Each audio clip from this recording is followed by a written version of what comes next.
Live from New York, this is the Harvey Hour. My name's Nathan Harvey, and as always, I'm joined alongside my dad, Stephen Harvey. How are you doing tonight on this Monday evening, President's Day? Happy President's Day to you. Thank you. Happy President's Day to you. I'm doing great. Looking forward to the show. Absolutely. So last night was the All-Star Game, and I believe that's the topic we are going to start on. Yeah. It was a pretty good match. Your team did win. You were Team Giannis. I was Team LeBron. Yeah. We each went 7 of 13 on our picks. Actually, I think it's 7 of 12 because Is it? 2 of those players were didn't show, right? Okay. So 7 of 12, 58%. I thought we did pretty well, right? Oh, I'll gladly take I that. had Jason Tatum going to Giannis, and he had 55 points and won the MVP Yeah. of the game. So that was a good pick. Absolutely. But my coach, Team LeBron's coach, who was the Denver Nuggets head coach, Mike Malone, he did not have some very nice words when it came to the All-Star Game. I believe we have the audio. We're going to play it right now for everybody, if we can get it up. If not, which I hope we can get, basically he said, it's not going to load, so I'm just going to read it here. He basically called the game the worst basketball game ever. And he was asked if there was any way to fix it, and he said, I don't think there is a way to fix it, which is, I think, very, very interesting. Because, I guess, is there even a respect to the All-Star Game anymore? It seems like every single one of these All-Star Games, I think the MLB All-Star Game still has some respect, but the NFL Pro Bowl, that's gone with. The NLB All-Star Game is a great game. I mean, that's what I believe the general consensus is. I think there's no problem with that one. The NHL, I don't really watch. NHL, I don't watch either. I don't even know. So no one's complained about it. The basketball, they could play a little more defense, huh? 184 to 175. You don't see scores like that very often. It's only in the All-Star Game. Yeah. So, but it's a feel-good event. Right. There were lots of celebrities there and lots of athletes there. I took a look at some of the celebrities that were there. Musicians, 21 Savage. Do you know who he is? I do know who 21 Savage is. Burna Boy was there. I got no idea who that is. Corday, you know who that is? Fabulous was there. Fat Joe, you know who Fat Joe is? And this is the best one. Oh, Jewel was there. She sang the national anthem. That was a very good national She anthem. did a very nice job with that. The guitar work was great, I thought. Jennifer Hudson was there. How about this one? Little Baby. Do you know who Little Baby is? I'm familiar, yes. Yeah, I don't know who Little Baby is. Jelly Black. You know who that is? Slick Rick was there. And Ozuna. Those are the musicians. The athletes, you'll know them all here. Albert Pujols was there. Of course I know, yeah. Calvin Johnson was there, Megatron. There you go. And DK Metcalf was there. Yeah, Dwayne Wade. of course. John Stockton. Julius Erving. Abdul Jabbar was there. He goes to all those games. Right. Karl Malone was there. Lindsey Vonn, the skier. Right. Naomi Osaka, a tennis player. Paul Gasol. Yeah. Sean White was there. The flying tomato. Yeah, what was he, snowboarding? Yeah. Yeah. And Tracy McGrady. Okay. Yeah. So it was well attended. Okay. Feel good event. I wouldn't, the coach of he was coach of Team LeBron. Yeah, because Well, if they'd won, maybe he would have said something different. I don't know. maybe.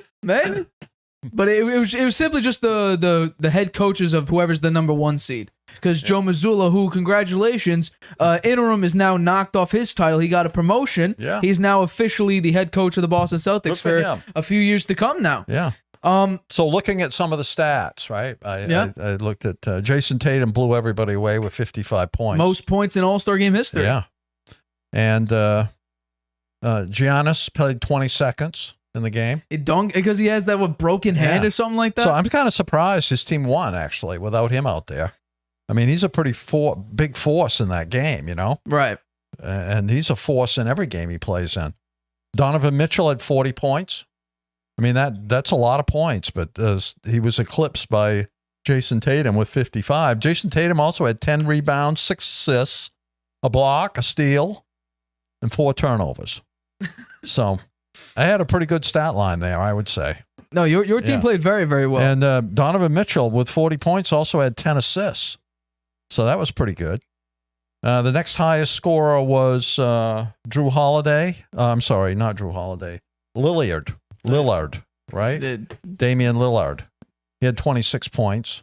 He was picked first on the reserves by Giannis. So yeah. Giannis did a good job picking his team, right? They wound up with 184 points. He did. How did Shea Gilgeous-Alexander do? I don't have the box score in front of me.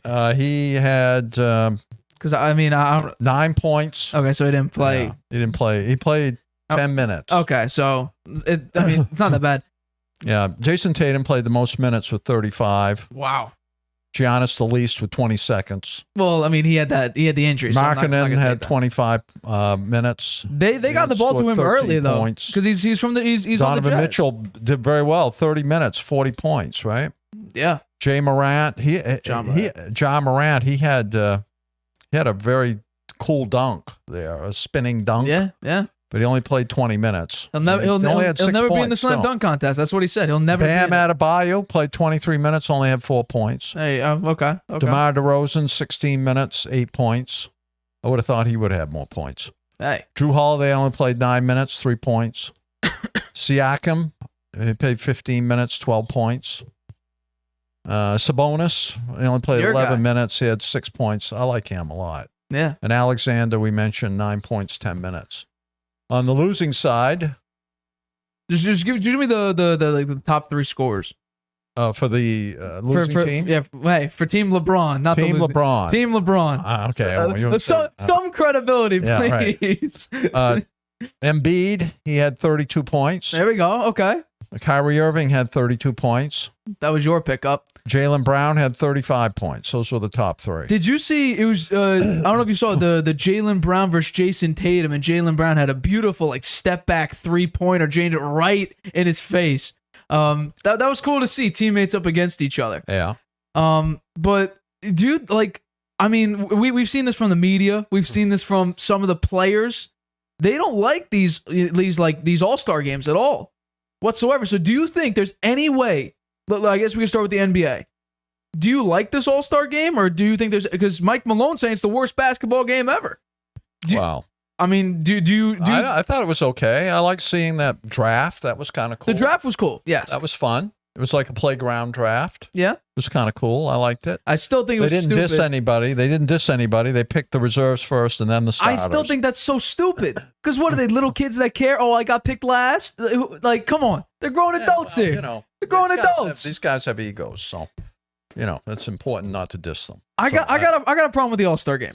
No one tries. In any All-Star game, nobody tries. The MLB one, I think, still has some respect to it, but MLB isn't. MLB All-Star game is a great game. Yeah. 94% of the shots in this game. I mean, the pitchers try really hard in the All-Star Of course, game, right? of course. Look at the scores. They're always low. Yeah, that's true. Right? That's true. But 94% of the shots in this All-Star game were a layup, a dunk, or a three-pointer. Yeah. No mid-range, no close shots. Dunk, layup, or three-pointer. And there was no defense. Zero defense. But there's never been defense. Yeah. That's the problem. I feel like... I would have thought when they got to the fourth quarter and they had that setup where they added 24 points to the leading score and the first one to get to 184 was the winner, that the LeBron's team would have started playing some defense, It's crazy. They weren't playing defense, and then Shea Gilgeous-Alexander actually had like a driving layup, and LeBron actually tried to do a chase down block and play some defense, and he actually didn't appreciate that LeBron tried to do that. LeBron got hurt in the game. He did get hurt in the game, on a dunk. He only played 14 minutes, 13 points. So if he'd been in there the whole time, maybe they would have won. Maybe, but I'm not too sure about that. But he'd won 5 games in a row as a captain. Yeah. So that's pretty good. He had a couple good picks, but I think the rest of them were pretty bad picks, honestly. I mean, like I said, Luka was a great pick. He ended up getting Nikola Jokic. I was surprised. Jokic went second to last. Yeah, he played 20 minutes, but only had 4 points. He honestly said after LeBron picked Embiid, Luka right? only had 4 points. There was something wrong with the offense there. I would say the coach was to blame for this. How could Luka Doncic only have 4 points in a game where there's no defense? I have no idea. Come on. He only played 18 minutes. I think he was unhappy sitting over there. I saw they showed some pictures of him sitting on the bench. He didn't look very happy. Who, Luka? Yeah. Well, here's the thing I don't understand, right? He thought he was going to get in there lighting it up. He only had 4 points. Hey. Kyrie Irving got his minutes. Of course he did. 32 points. He was happy to be back on Jaylen Brown, team. The Celtics really did well, right? Between them, 55 points from Tatum and 35 from Jaylen Brown. That's almost a full game worth of points. Between the two of those guys. Jason Tatum also had 10 3-pointers, but Curry had 16 in last year's All-Star game. Okay. So I don't think anyone's going to be passing that. I mean, maybe, who knows? But no. I think they'll keep playing the game. I like this format. I just want to see them try at least a little bit. I understand it doesn't mean nothing, but have it mean something. Why not have it mean something? Yeah, maybe they should do what they did they still do this in baseball. At the winner of the All-Star game gets the home field. They used to. I'm not sure they still do. But here's the thing. Something like that. That's a great incentive. Yeah. And also the skills challenge. It is what it is. You could have your own opinion on the skills challenge. The dunk contest people like. Yeah. Only because of, I think his name is McClung. That's the only reason why they liked it. He might have saved the dunk contest. The 3-point contest, that was okay. But John Moran, who may be the best dunker in the NBA, he said he'll never do a dunk contest. I don't think LeBron's ever done a dunk contest. Like, all these big name players don't do dunk contests whatsoever, even though they might be great dunkers. And I think that's a problem. There's no big names in it. And then you got a guy like McClung come in, do some of the craziest dunks I've seen. But like, I don't, the All-Star game and the NFL, the Pro Bowl has turned into literally a mess because no one likes the Pro Bowl. 0 people appreciate the Pro Bowl. That thing they did this year with the flag football. I'd be surprised if that survives another year. See, I don't mind the skills challenge because they used to do that in the early 2000s and maybe before then, but I only know about the 2000s. But they did that, and that is what it is. Derek Carr broke Russell Wilson's record for that. I don't mind that. But then you have flag football. Oh, what are they doing here? I could play flag football. Yeah, I know. So that is what it is. But you know what? I actually didn't hate the All-Star game. I like the format.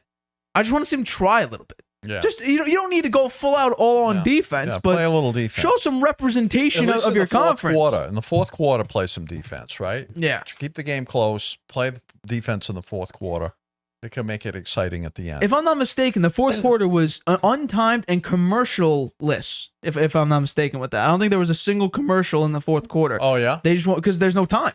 Okay. It's not time. They just played until They just played. How long did it take? I'm not sure the exact time, but hey, I got to give it to you. A lot of your players, Giannis actually picked, which I'm surprised about. You took Shea from me, you took Drew, you took Dame, but you got DeMar, Siakam, or Siakam was a newcomer. Tatum was a great 55 points. Bam, you got DeMontis Sabonis, you got John Morant, Donovan Mitchell. You got a bunch of Mitchell, 40 points. You got a bunch of players that did extremely well. Lowry Markkanen, he was on my team. And then who else? You lost Jokic and Kyrie Irving. But he only had 4 points. Yeah, like all the players that were on my team. 32 points. So. Yeah, so I don't know. I had to get all the I don't think you lost a single player to like a swap in when it comes to a new player coming in because someone's hurt. I had to get all of them. So I got De'Aaron Fox, I got who else? I got Anthony Edwards, and I also got Siakam. Those are my replacements for Zion Williamson, KD, and Steph Curry. So, I mean, I was a little bit disappointed in my team. I thought they would play better because there's a lot of young talent here. And then Jaren Jackson Jr., he's supposed to be the defensive player of the year, supposedly. It's between him and I think Nick Claxton, center for the Brooklyn Nets. They wouldn't let him play defense. They don't play defense in this. So, I mean, I wish it was like literally like the old times where they actually would play. They would have a good time, but they would play. Yeah, well, maybe they'll pick it up next time. I don't think so. I mean, I don't know. See, here's the thing. How quick... I think it could, degrade all the way into what maybe the NFL is right now with the All-Star game. Well, what would they do? What would they do with basketball You can't do flag basketball. Maybe they'll have a foul shooting contest?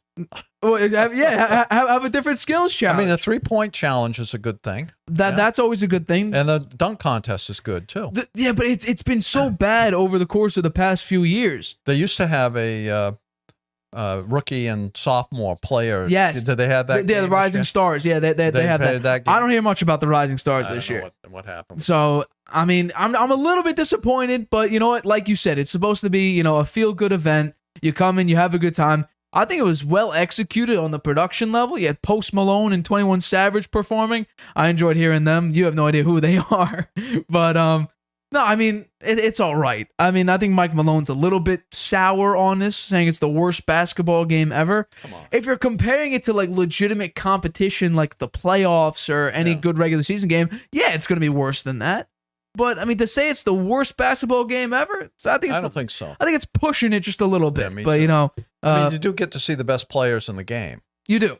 And it must have been fun for the people at the game, right? Because they had the entertainment. Right. They had the draft there. I like the draft 30 minutes before the game. Yeah, that's a great idea. I really like that idea.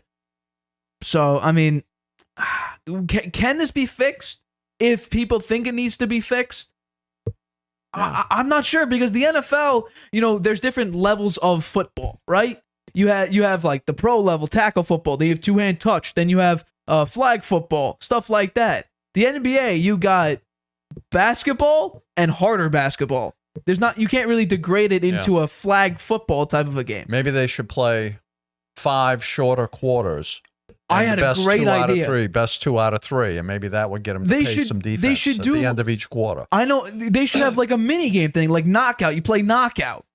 I don't know. I'm not sure if you know exactly what knockout is. You have like the player 1 and the second player is trying to eliminate you by scoring first before you do. Yeah. Stuff like that. Have sort of a knockout game. Have it sort of like a fun mini game type of a situation. Maybe that's how you could fix it. I don't know. That's just an idea that I just thought of right now. So maybe you could be something like that. I don't think it's totally broken, to be honest with you. I agree with you. I don't think it's entirely broken. I enjoyed the game. I enjoyed it last night. It was fun to watch. It was definitely fun to watch. And the slam dunk contest, like I said, people saying McClung may have saved it. My favorite player, so seeing him score 55, I liked. Yeah, I mean... And Jaylen Brown's my second favorite. He had 35, so that was good. Both the Celtics players played very, very well. And you were a little bit surprised that the first pick Giannis did for the starters was Jason Tatum because you thought that Bucks Celtics That's what rivalry. I had when we did our draft. I picked him first. Yeah, but then when we were talking about it before Giannis picked, you're like, oh, I don't know why I picked Tatum on Giannis's team because of maybe the rivalry they have. But I was a little surprised actually that Giannis picked Tatum first.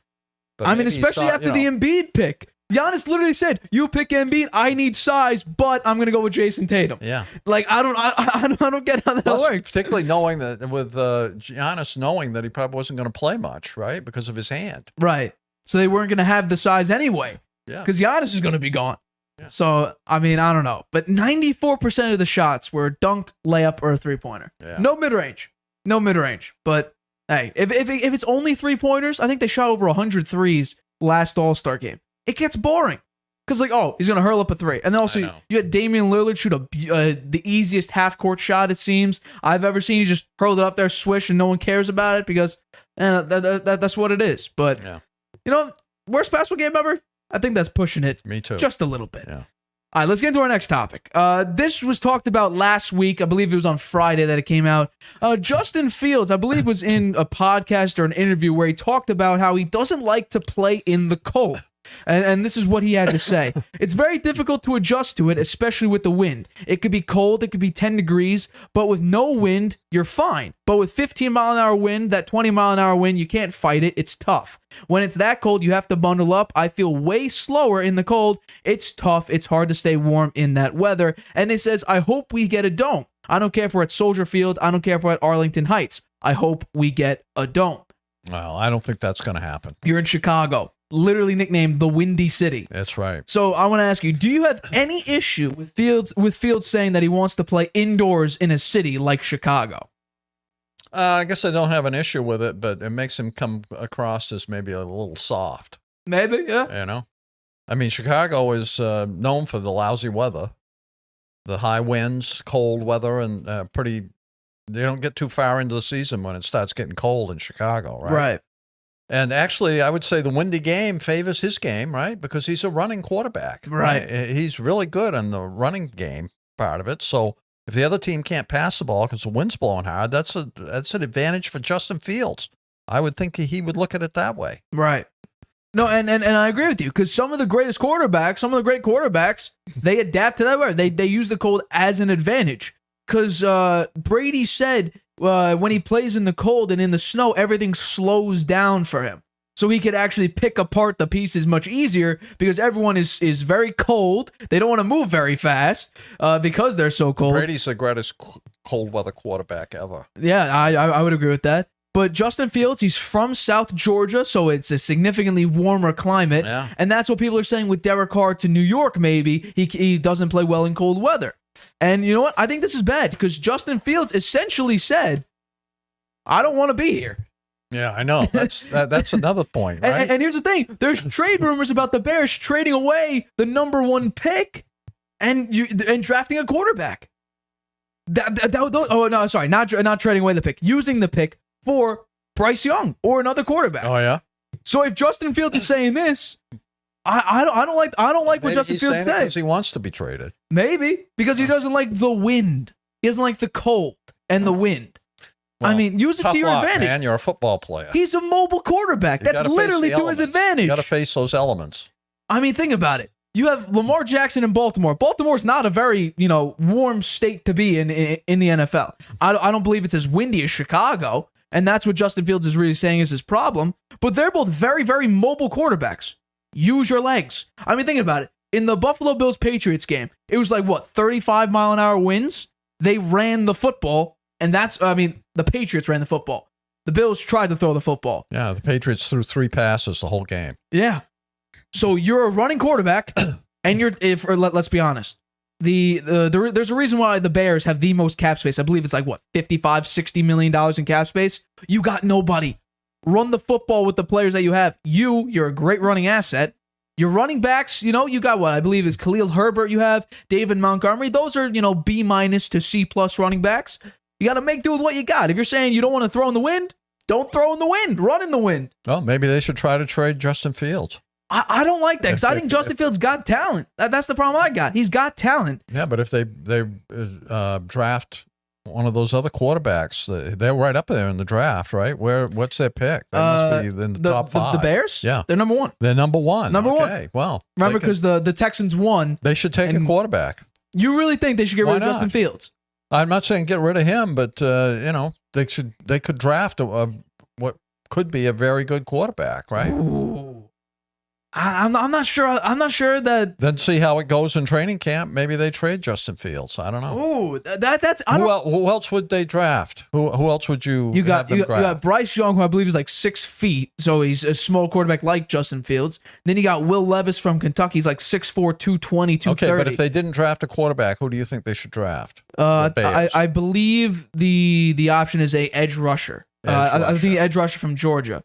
Oh, yeah. I believe that's. But apparently, according to Jim Irsay, owner of the Colts, they really, really like Bryce Young. Thus, they're probably going to push to trade for that. You know what? When pick. you have the number 1 pick in the draft, it's pretty hard not to draft a quarterback, right? Because the quarterback handles the ball every play. That's why there's controversy to this, because they're saying the quarterback hasn't been great. That's what people are saying. I'm not necessarily agreeing with that. You know, the quarterback's iffy, hasn't played that well. You got the number 1 pick. Bryce Young is supposedly a great talent. Will Levis, it has the comp of a great quarterback, 6'4", 220, 230. And you got a couple good quarterbacks. You also have C.J. Stroud from Ohio State, and we saw him in the playoff game. Yeah. He played pretty well. He's more like Fields. I'm saying Bryce Young is too. They're both sort of shorter, mobile quarterbacks. Yeah. Will Levis is that, generic. I'm not gonna say he's a pocket passer because I think he's more mobile than the generic pocket passer, but he's kind of like that 6'4", stand in the pocket, look over the offensive line, throw. Maybe Fields is sending a message. I want to be traded. I mean, he's having a problem with win. You're in Chicago. You got to make do with what you got. I don't think you criticize the city that way. He's 0-7 in games where the temperature was 40 degrees or below. Wow. But his completion percentage isn't bad, 65.1. That's respectable. Yeah. 9 touchdowns, 6 picks, and an 85.3 passer rating. So, here's the thing, though. The Bears... He doesn't have, in his defense, he's got no receivers. I was going to say exactly that. Nothing. He's got nobody. He got nothing. I thought Chase Claypool would have been great on the Bears. He fell into obscurity. You got Darnell Mooney, who I think is a pretty good 2 and a phenomenal 3. Your number 1 was who? N'Keal Harry? Was it Darnell Mooney? Did N'Keal Harry even play much? I think he got hurt, I believe. Again. Yeah, he always does. Again, and I think he caught a couple passes, but the Bears got nobody. They got absolutely nobody. So that's in Fields' defense. Here's the thing. The offensive line is terrible. The defense needs rebuilding. They got no receivers. Their running backs are hurt or just bad. So the Bears are literally like a G League team in the NBA. Yeah. They got nobody. How they managed to beat the Patriots this past year, I'm still thinking about. I don't know how that happened. I'm telling you, it's Bill Belichick's. It's how he focuses on running quarterbacks. I still think if Kyler Murray didn't tear his ACL in that game, I think the Cardinals had a good shot at beating the Patriots. Because, Belichick doesn't do well against those mobile quarterbacks whatsoever. Yeah. So I don't love this because according to FoxSports.com, Chicago is the 2nd coldest and 5th windiest city in the NFL. Yeah. With an outdoor stadium in the NFL. So, I mean... Well, I don't think that's going to change anytime soon. They're certainly not going to put a dome on Soldier Field. They're thinking about building a new stadium. Yeah, well, that's going to take a couple of years. Oh, it's going to. And then, of course, the citizens and the loyalists of the Bears saying, no, we want to keep Soldier Field. And I respect that. I respect that. I mean, I don't think many people wanted the Rams to move out of that historic stadium. Well, they had 97 years in that stadium or something like that. It was crazy. So, I mean, I don't love Justin Fields saying this because he's basically saying, trade me. I don't want to be here. The conditions are too harsh for me. So I don't think that shows a toughness in character. Definitely not a mental toughness to figure out how to navigate through this. But I'm going to cut him a little bit of slack here. His team is horrible, and that's why they're drafting number 1. Yeah. So I don't know. But we are going to take a break here. But coming up, should the Giants still pull the plug on Daniel Jones after a comeback season that he had with Brian Daboll as his head coach? And also... interesting development between Mac Jones, according to Albert Breer. Could Mac Jones be traded and Bailey Zappi take over as starter? We talk about that right after this. Introducing video podcasts on Spotify. Transform your storytelling into a show everyone can watch or listen to. Easily upload your video through Anchor, Spotify's free podcast creation tool. So whether you're showing off a new recipe, interviewing an exclusive guest, or uncovering the next mystery, you can now reach a whole new audience with Spotify. Podcasting just became more than audio. Create with Anchor, watch on Spotify. You have a lot to say. Maybe you've thought, I should start a podcast. Meet Anchor, the easiest way to make a podcast ever. It's a powerful mobile app and web tool that lets you record a podcast anywhere and distribute it everywhere.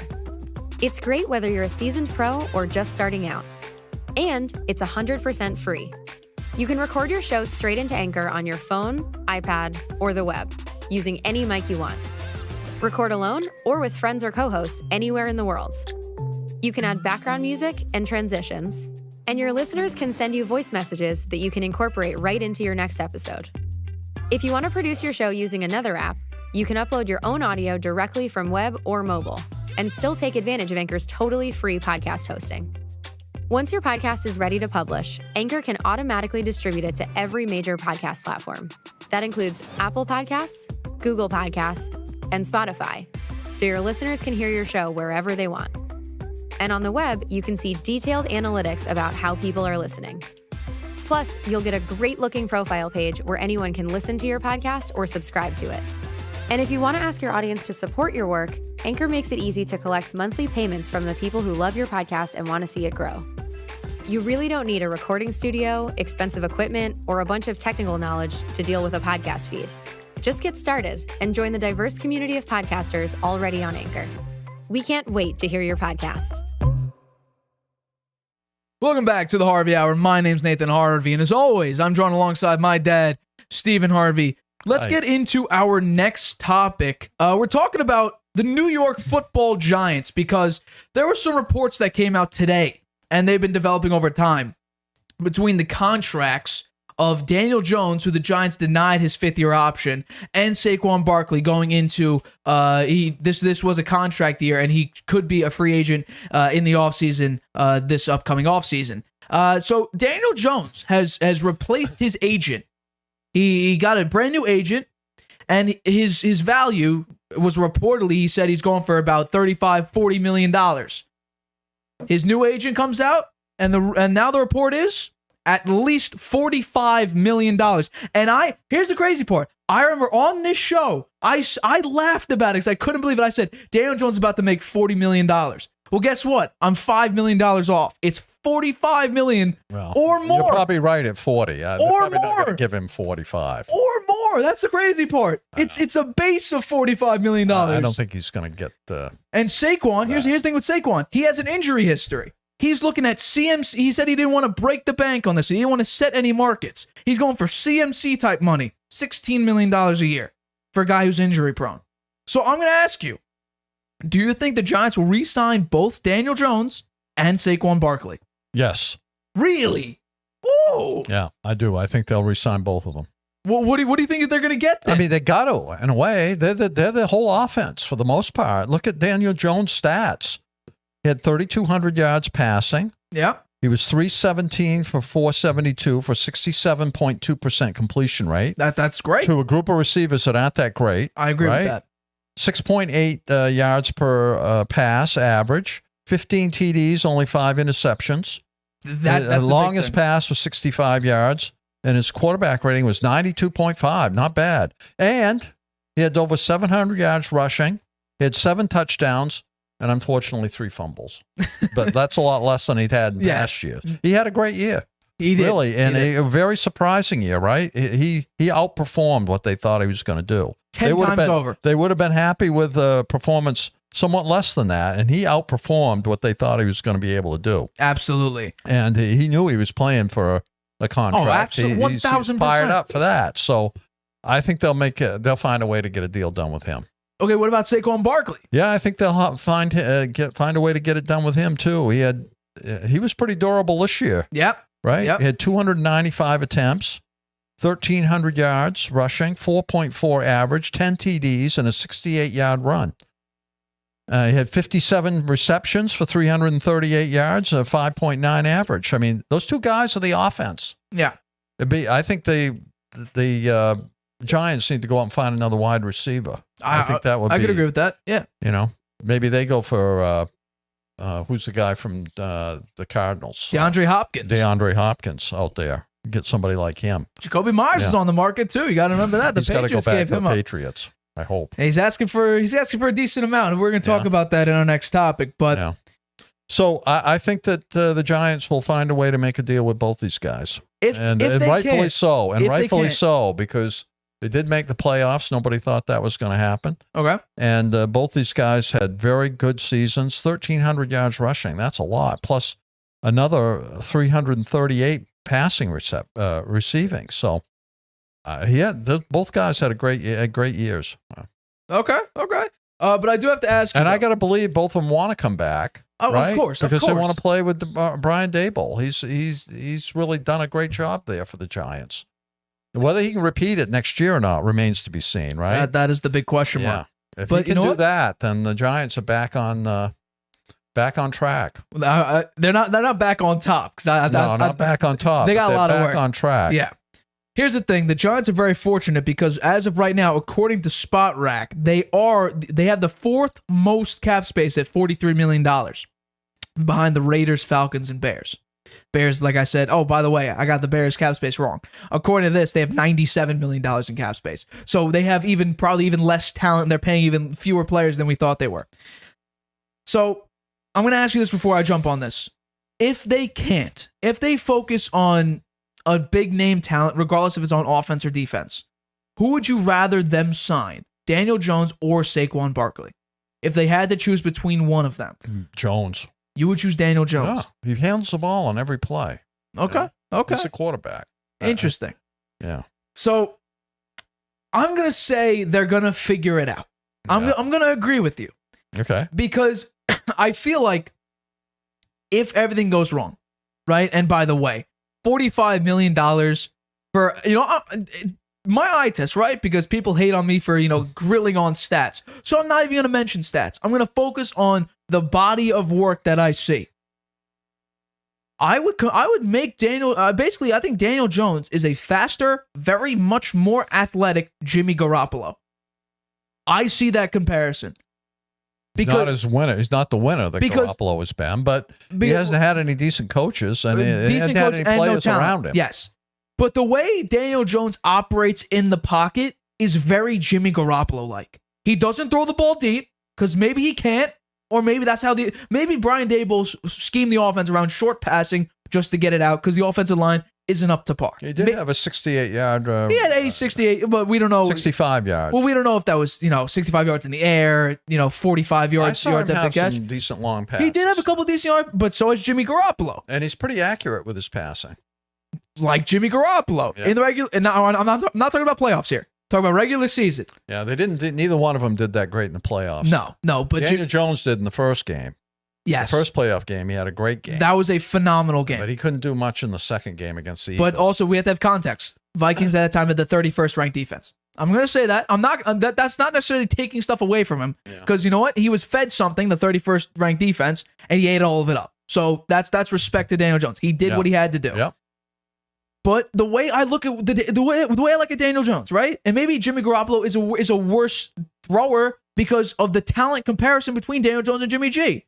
But the way they operate in the pocket, outside the pocket, I'm going to take Daniel Jones' legs 1,000 times over Jimmy Garoppolo's. Jimmy G has no legs, basically. He's not a very mobile and not a very he's not a runner type of a quarterback. I'll say this about Daniel Jones: he's a good runner. He is. And he's tough, but he can't do that for the rest of his career like that. I mean, Yeah. he took some big hits. He took this some year. shots. He took some shots this year. He had one where he dove into the end zone and they hit him just as he crossed the line, and he got hit hard. Yeah. So you got to be careful there. If he wants to last another 10 years in this league, he's going to have to cut down on the running or slide a little bit more. Yeah. So in a comparison from this year to last year, right? Daniel Jones last year had 2 yards. He played 11 games. He had 2 yards under 300 yards rushing. Brian Daboll comes in, and remember, Daniel Jones is literally playing for his NFL starting future. Because I think if he has a similar season like he had the previous 3, he would be off the Giants. 1,000%. The Giants would be maybe going. First of all, they wouldn't be in this position because if Daniel Jones repeated what he did the past 3 seasons, they would maybe a top 10, top 5 pick, maybe. Maybe. Who knows? But, Brian Daboll comes in and he refined Josh Allen's game because Josh Allen, early in his career, was not a great quarterback. He got Stephon Diggs in 2020, I believe, and that was his highest completion percentage. I believe the most yards he's ever thrown for. He had a great year. So Brian Daboll... Josh Allen have as good a year this year as he did last year? No, I don't believe think so. I don't believe so. Yeah. But Brian Dable comes into the Giants as the head coach. Very well deserved because he's a great coach. And I told you, I predicted on this show after that Titans game, because the Titans, we got to remember, were the number 1 seed last year. Comes into this game, has a comeback win, thanks to, I'm going to say it, Saquon Barkley running the football. I don't think that could be disputed. At the second half of the game, it was a Saquon running show. And I said on the show, what Brian Dable did coaching, he's coach of the year. I never backed down from that. And he ended up being coach of the year. So Good for you. Brian Dable saved Daniel Jones' career. Now the question is, can Brian Dable and the GM and the owner build a team around Daniel Jones if they decide to stay? I think it's worth a try. Jones has shown that he's a pretty good talent there. Under right coaching. Too. Under right coaching. Yeah, under the right coaching. They've got the right coaching They do. now. So They do. I think building around those two guys is a good idea. I think they should try to bring them both back. And to answer the question I asked you beforehand, if I had to pick between Saquon or Daniel Jones, I'm going to look up, I'm going to quickly, but I'm durability, that's obviously Daniel Jones because he takes so many hits. So Saquon Barkley's 25 years old. Generally, running backs, the really great ones, last to about 30. Okay, so 5 years. 5 years. Pretty good stretch. Daniel Jones is 25, and he may go, if he has an okay career, 7 to 8 more years. So based on, we're talking about and I mean, He could go 10. He could go 10. But I'm just talking about if the talent, in the offseason, if the draft, if there's a quarterback out there the Giants could get, he might be able to beat him out. Maybe. I'm not saying that'll happen. So I'm going to say, 8 to 10 years, I'll give him that. Based on longevity, I got to stick with Daniel Jones. Yeah. I have to. But I mean, he looked like a poor pick at he was picked number 6 in the draft, I think, in the year he was drafted, Daniel Jones. I have it right. And Yes. they gave the Giants hell for that. It was a terrible. He would have been around in the 3rd round. Yep. They thought, but and it was rightfully so to give him a hard time the way he performed the first 3 years. But now look, in his 4th year, he really showed something. He's not great. I'm not going to say he's great. Wow. 700 yards rushing, 3,500 yards. If he had 4,200 total yards? 30. How many passing yards? Passing yards. 3,200 passing. So he had yards, 3,900 yards. 67% completion rating. That's good. Yeah.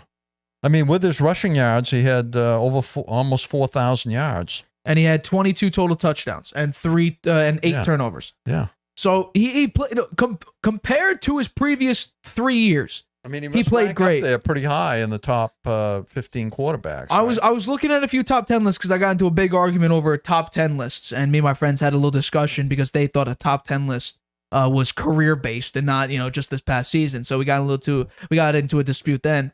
So I looked up a couple top 10 lists, and he's right outside the top 10, 11, 12, 13, somewhere in that range. So he's going to be worth a pretty decent contract. I don't think it's $45 million. No, I don't either. Probably they're starting out with that number, and maybe they're hoping to get high 30s, low, maybe 40. I'm going. He's $35 million a year. Yeah. He's not 40. He's not $40 million. Because we've seen one season under a great quarterbacks coach in Brian Dable.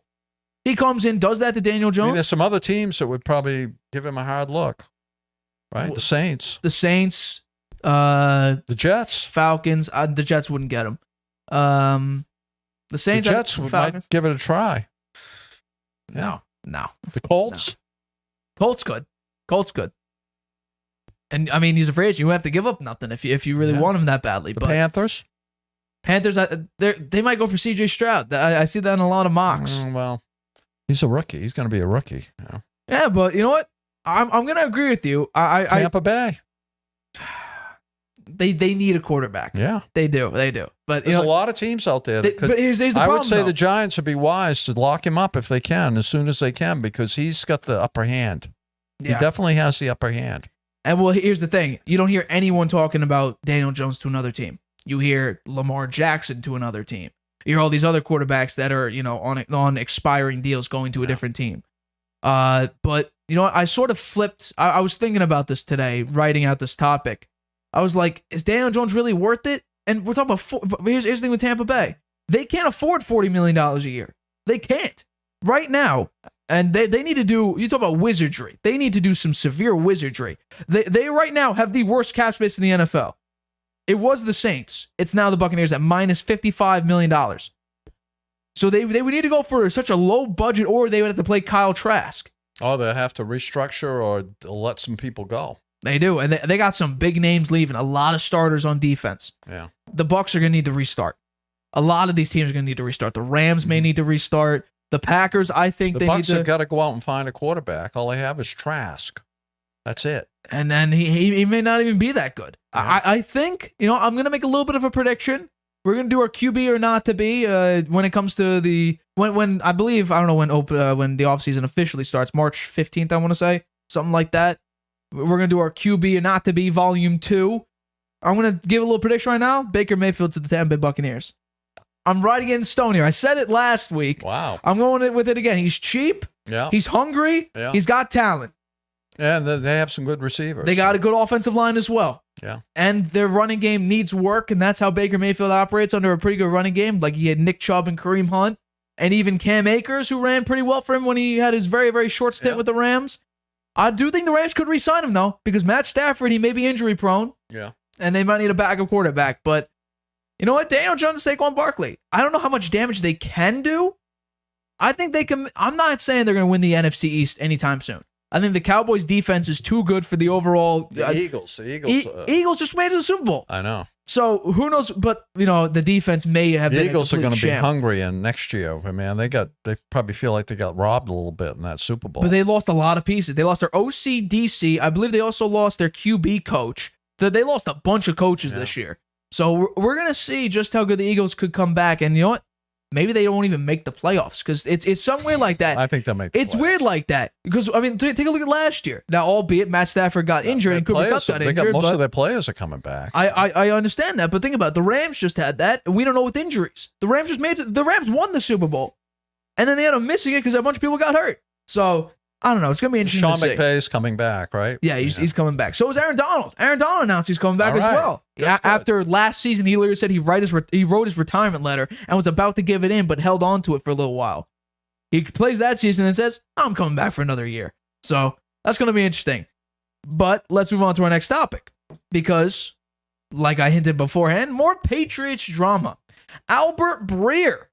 After Who the hell is Albert Breer? he's a writer. He's a Yeah. writer. Is he a Boston sports writer? I believe he is a Boston sports writer. But here's the interesting thing. Because we talked about it a couple weeks ago when I'm going to consider it a bombshell report came out from, I believe, Mike Florio of Pro Football Talk. He had that speculation that, you know what, the Patriots play. First of all, it was the Boston Herald. Had that amazing phenomenal journalism in that article talking about a lot of players. They were quoted saying, they knew they were getting screwed over.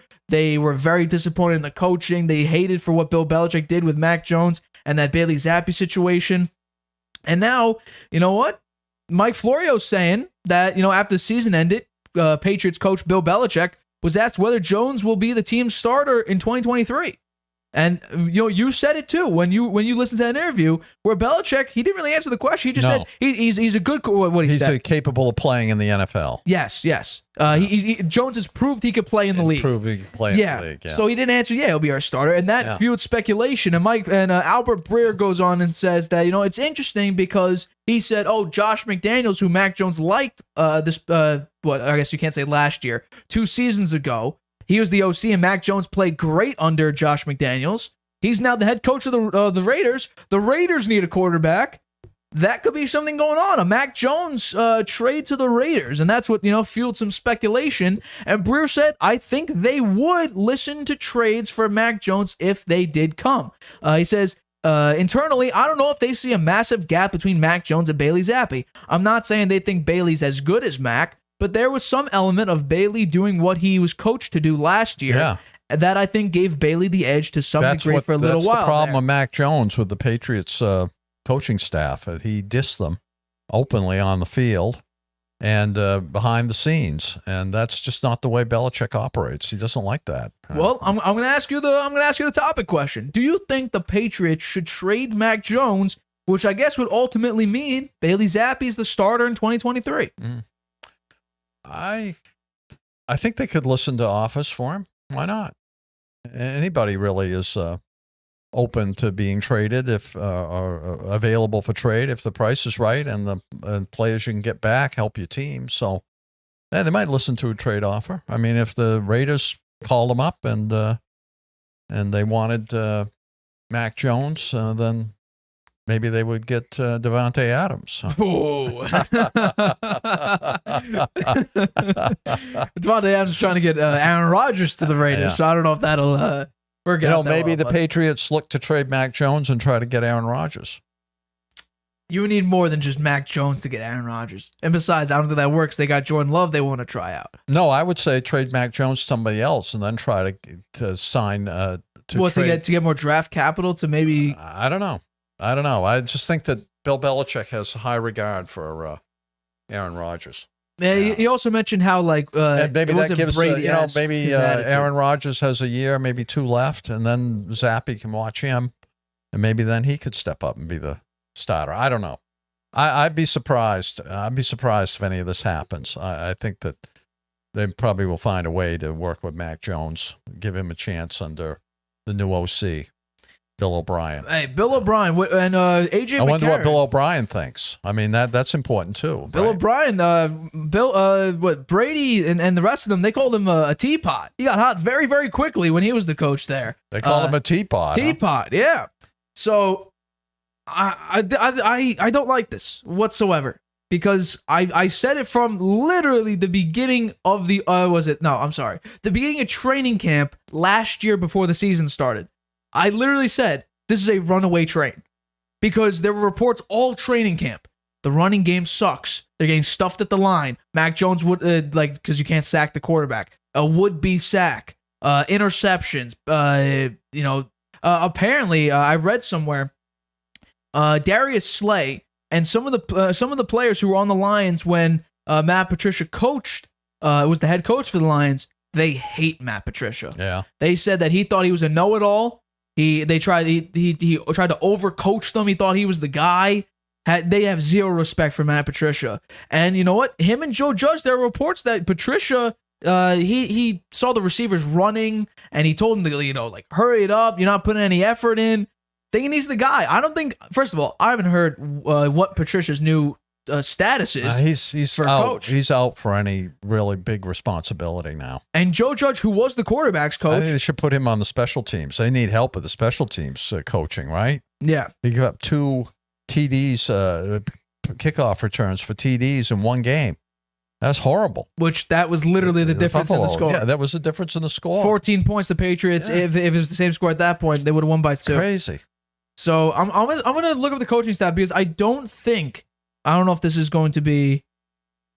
Matt Patricia is still, according to this, senior football advisor and offensive line coach, according to Patriots.com, and Joe Judge is still the offensive assistant / quarterbacks coach, even though technically Bill O'Brien is listed as that's OC going and to be QB all up coach. to Bill O'Brien. He's going to call those shots, I think. You sure? Oh yeah. Here's the thing. I don't want Joe Judge anywhere near Mac Jones because apparently Joe Judge was worse. Apparently Joe Judge was fired up in practice. He was getting in people's faces, and Yeah, I yelling, read screaming. about that. Yeah.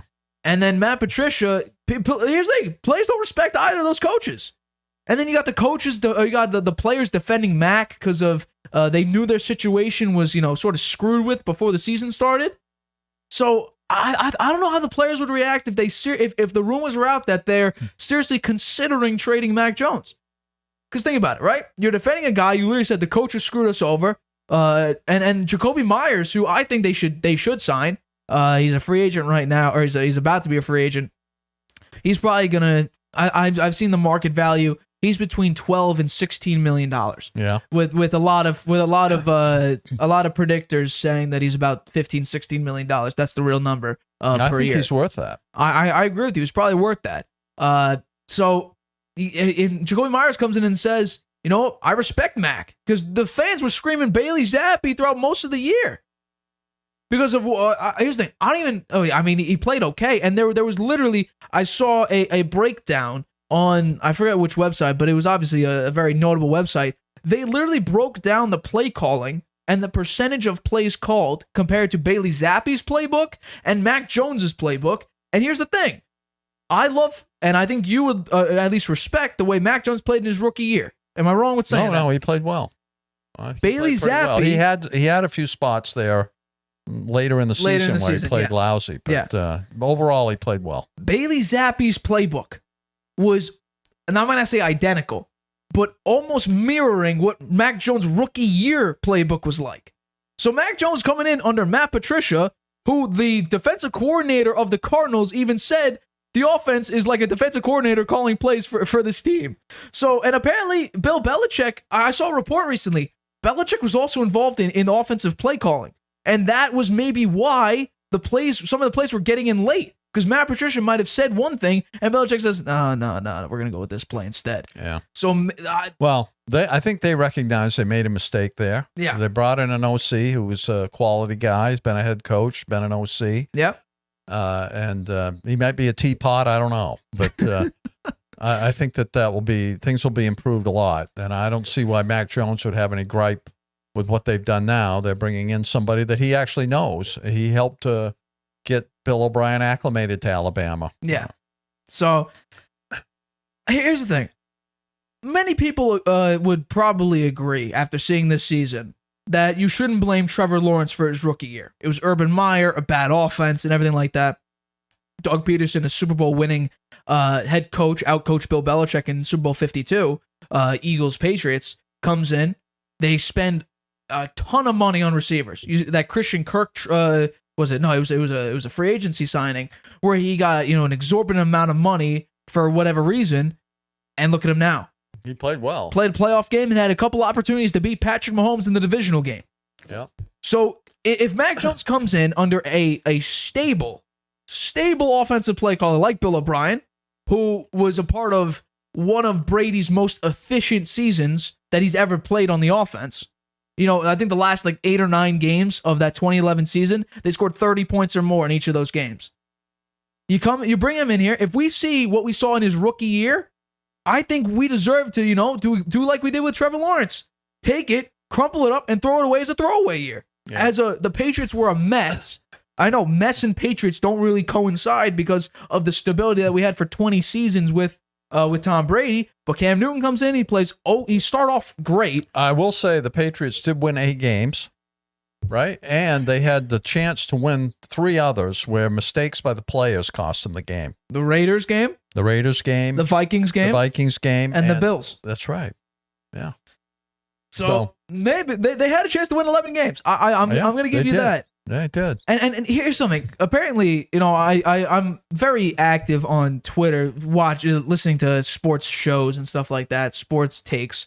And WEEI, a Boston radio station, or New England radio station, they talk a lot of Mac Jones in this situation, and they get no respect whatsoever. They get absolutely no respect because they have some of the most ridiculous takes I have ever heard in my life. That's Boston. And you go through it, and all the comments are like, this used to be watchable, but now this is absolutely unbearable to listen to now.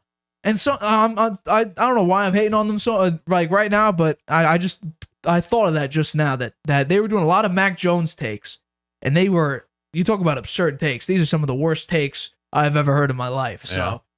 WEEI, not a great radio station for They're fans. pretty famous radio station in Boston. They're famous, but apparently the Boston fans on Twitter do not like them very much. Yeah, well, unbearable to listen to, supposedly. Well, they must be listening if they know what they're saying. Yeah, no, right? I guess so. But I do think that is going to wrap up this episode of the Harvey Hour. In some news, we have an update on Giannis's injury. He actually flew to, I believe, they're playing the Knicks soon, I believe. And there was breaking news about his injury. Let's see if I can bring it up quickly. I saw it before, but I'm not sure if I could bring it up again. Oh, by the way, Russell Westbrook to the Los Angeles Clippers. He got a buyout, and he is now on the Los Angeles Clippers to team up with PG-13 and Kawhi Leonard. So just what's your quick reaction to that acquisition for the Clippers? I think good for the Clippers, right? They'll make him he'll probably be a 6th man there, like he was for the Lakers. You think they're going to put him to 6th man just like the Lakers did? I do think they might do that, yeah. I mean, the starting 5 of the Clippers is fine. Yeah? right? And they're playing much better now that Leonard is back. Yeah. So Here we go. I think they'll make the playoffs. Here, so Bucks star Giannis Antetokounmpo suffered a sprained ligament in his right wrist and will undergo treatment with the expectation he'll be able to return in the lineup once the pain subsides. So this was examined in New York. He's probably gonna miss some games, but it's not an extended period of time. I'm sure the Knicks are hoping they'll miss the game against him. Hey, Giannis is he's the Greek freak for a reason. Yeah. So, I mean, we're gonna see how the injury actually plagues him because, like I just read, he's ready to go when the pain subsides. Yep. So we will see about that. But for this episode of the Harvey Hour, this will be it. Clips, of course, will be uploaded maybe tonight and definitely throughout the rest of the week. We will see you Friday, 6:30 p.m. Eastern, right here on YouTube. My name is Nathan Harvey. That's my dad, Stephen Harvey. We are the Harvey Hour. Like I said, see you guys Friday, 6:30 p.m. Eastern, right here on YouTube. Bye-bye. Introducing video podcasts on Spotify Transform your storytelling into a show everyone can watch. or listen to. Easily upload your video through Anchor, Spotify's free podcast creation tool. So whether you're showing off a new recipe Interviewing an exclusive guest, or uncovering the next mystery, you can now reach a whole new audience with Spotify. podcasting just became more than audio. Create with Anchor, watch on Spotify.